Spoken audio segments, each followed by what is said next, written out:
Assalamualaikum warahmatullahi wabarakatuh. Pada kasus kali ini saya akan membahas tentang stroke iskemik, di mana kasus kali ini dengan Mr. YN umur 63 tahun mengalami stroke iskemik pagi ini 2 jam yang lalu. Kemudian anggota gerak kanan atasnya tidak dapat digerakkan lagi. Kemudian dokter mendiagnosa pasien mengalami stroke iskemik. Kemudian meresepkan streptokinase, aspirin, dan clopidogrel, lalu insulin untuk mengontrol kadar gula darah pasien.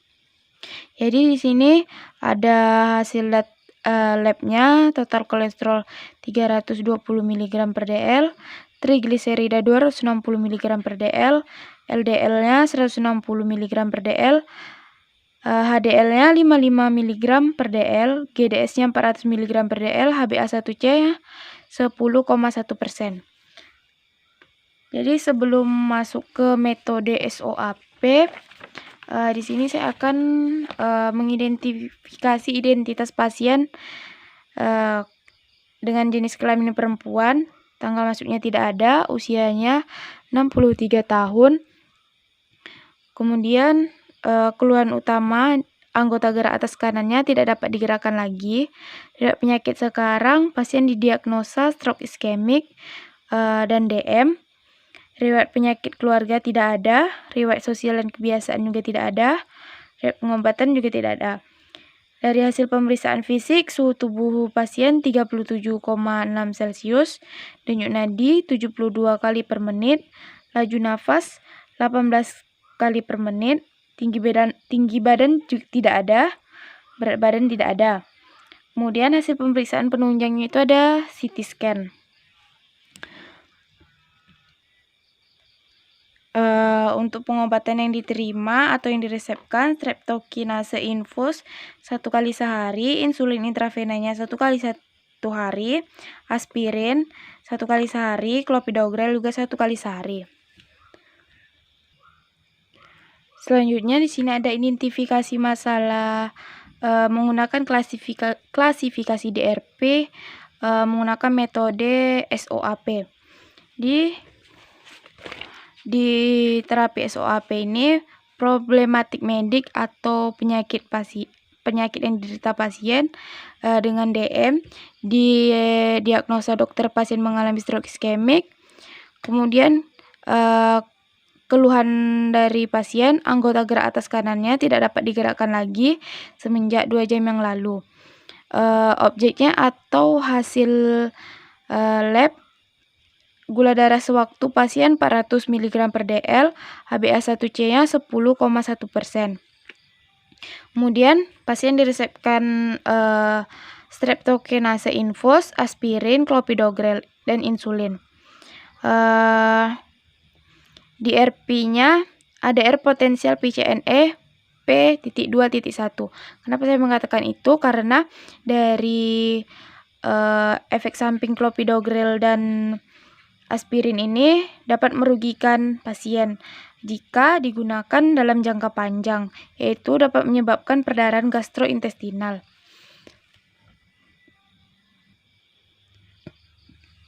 Jadi tadi ada hasil lab pasien, kolesterol pasien itu tinggi 260 mg, terus total trigliseridnya 260 mg, total kolesterol 320 mg, dan LDL-nya 160 mg per dl. Tetapi pasien tidak mengalami keluhan apapun dan tidak diberikan obat.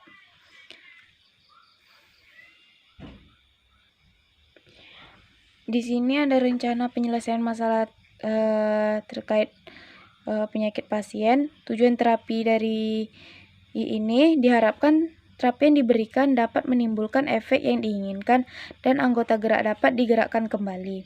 Rencana penyelesaian masalah terkait obatnya, pasien diberikan aspirin, clopidogrel, infus streptokinase, dan insulin.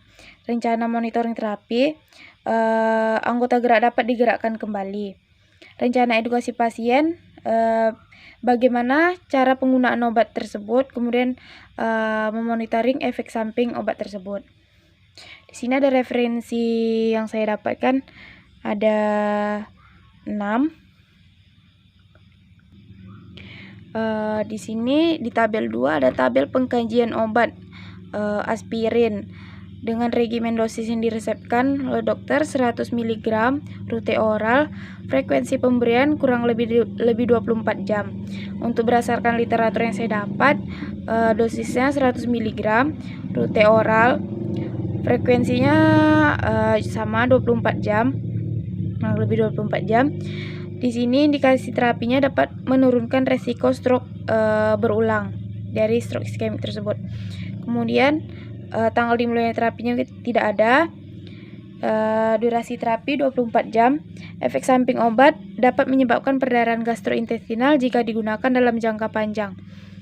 Terus untuk clopidogrel, regimen dosis yang diresepkan 75 mg per hari, rute oral, sama frekuensi pemberiannya kurang lebih 24 jam. Berdasarkan literatur yang saya dapat, dosisnya 75 mg per hari, rute oral, frekuensi pemberian kurang lebih 24 jam. Untuk indikasi terapi, mengencerkan pembekuan darah. Durasi terapinya 24 jam. Efek samping obat itu ruam kulit. Selanjutnya ada streptokinase. Indikasi terapinya untuk meningkatkan pemecahan atau gumpalan darah. Terus durasi terapinya 60 menit, efek sampingnya dapat meningkatkan resiko perdarahan. Di sini ada tabel ketiga, klasifikasi DRP-nya. Ini kenapa saya membulatkan P2.1 potensi kejadian merugikan akibat obat, karena tadi saya sudah jelaskan aspirin dapat, jika digunakan dalam jangka panjang, dapat menyebabkan perdarahan gastrointestinal. Kayaknya saya bulatkan P2.1 atau potensi kejadian merugikan akibat obat. Dan saya juga membulatkan P3.2. Di sini dia keluhannya juga kurang jelas, jadi butuh klarifikasi lebih lanjut.